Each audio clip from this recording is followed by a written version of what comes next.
उत्तर प्रदेश के वरिष्ठ नेता स्वामी प्रसाद मौर्य ने पिछले दिनों रामायण को लेकर आपत्तिजनक बातें कही थी तथा सपा के वरिष्ठ नेता स्वामी प्रसाद मौर्य के खिलाफ करणी सेना ने मोर्चा खोल दिया है और इसी कड़ी में करणी सेना के राष्ट्रीय उपाध्यक्ष ने सपा के वरिष्ठ नेता के खिलाफ उत्तर प्रदेश सरकार से मांग की है कि उनके खिलाफ सख्त कार्रवाई की जाए। साथ ही करणी सेना के राष्ट्रीय उपाध्यक्ष ने ये भी कहा कि यदि आने वाले दिनों में स्वामी प्रसाद मौर्य ने माफी नहीं मांगी तो उनके खिलाफ पूरे देश में विरोध प्रदर्शन किया जाएगा। साथ ही करणी सेना के राष्ट्रीय उपाध्यक्ष का ये भी कहना है कि जिस तरह से उन्होंने रामायण और राम पर प्रश्न चिन्ह खड़ा किया है, ये दुर्भाग्य की बात है और ऐसे वरिष्ठ नेता को इस तरह की बातें नहीं करना चाहिए। यदि आने वाले दिनों में उन्होंने अपनी बातों को लेकर माफी नहीं मांगी तो पूरे देश भर में उनके खिलाफ अलग अलग तरह से आंदोलन कर उनके खिलाफ कार्रवाई करने की मांग की जाएगी। साथ ही करणी सेना के राष्ट्रीय उपाध्यक्ष ने फिल्म पठान को लेकर कहा कि जिस तरह से फिल्म पठान में आपत्तिजनक शॉट्स को निकाल देना चाहिए और जिस तरह से करणी सेना ने पद्मावती फिल्म को लेकर विरोध प्रदर्शन किया था, यदि आने वाले दिनों में फिल्म को लेकर इसी तरह का विरोध जारी रहा तो निश्चित तौर पर करणी सेना भी विरोध करेगी। तो वही करणी सेना ने मध्य प्रदेश में जिस तरह से करणी सेना और राजपूत समाज से जुड़े हुए पदाधिकारियों के खिलाफ कार्रवाई की जा रही है,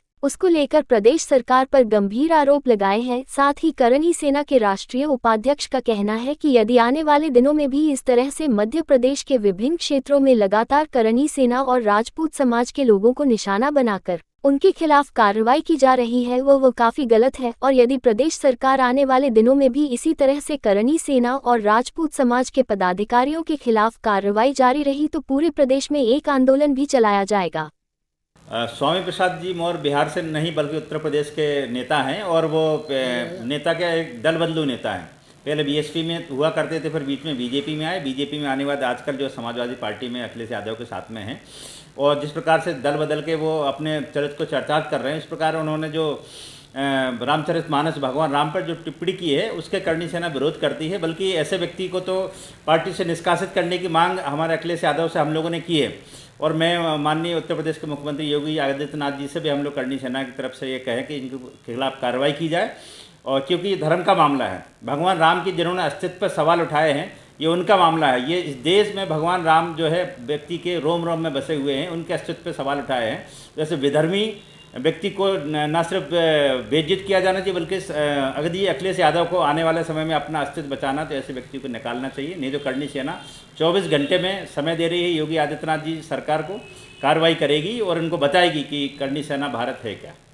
उत्तर प्रदेश में जाके उनकी गिरफ्तारी की मांग की जाएगी, क्या इंदौर लेवल पर या मध्य प्रदेश लेवल पर अभियान चलाया जाएगा? उत्तर प्रदेश में हमारे चूँकि राष्ट्रीय अध्यक्ष जी वीर प्रताप सिंह जी उत्तर प्रदेश से आते हैं और उन्होंने इसका जो है बीड़ा उठा रखा है और मध्य प्रदेश ने पूरे राष्ट्र में इसका आह्वान किया जाएगा। यदि इन्होंने माफ़ी नहीं मांगी और कोई कार्रवाई नहीं की गई और अखिलेश यादव जी ने भी यदि इनको निष्कासित नहीं किया गया तो धरना प्रदर्शन विरोध और उसके अलावा जो भी हम लोग हो सकता है कि कानून के दायरे से बाहर भी जाना पड़े, क्योंकि भगवान राम का सवाल है। हमारे जो है हम सभी भगवान राम के वंशज हैं, न सिर्फ क्षत्रिय समाज बल्कि इस देश का प्रत्येक व्यक्ति भगवान राम के वंशज है। यदि उनके अस्तित्व पर सवाल उठाए तो इसके लिए हम कुछ भी करेंगे और पूरे राष्ट्रीय स्तर पर प्रदर्शन करेगी करणी सेना भारत। इसके अलावा चुनाव लड़ने की बात सामने आती है, समय समय पर तो क्या मुद्दा बनाया जाएगा क्योंकि मध्य प्रदेश में भी आने वाले समय में विधानसभा चुनाव और करणी सेना उठेगी?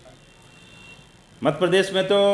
करणी सेना का एक हमेशा स्टैंड रहा है कि राजनीति में कभी आना नहीं है, भले ही हमारा संगठन कितने उस पर विस्तार हो जाए पूरे देश में। ये है कि हमेशा हम लोग विपक्ष की भूमिका में रहे हैं। विपक्ष यानी कि यदि कि देश के विरुद्ध, यदि राष्ट्र के विरुद्ध और समाज के विरुद्ध कुछ कार्रवाई होती, चाहे पार्टी कांग्रेस हो, बीजेपी हो, क्योंकि अलग अलग अभी सभी कुछ स्टेट में कांग्रेस की सरकार है, कुछ स्टेट में बीजेपी की सरकार है, हम विरोध करते रहते हैं और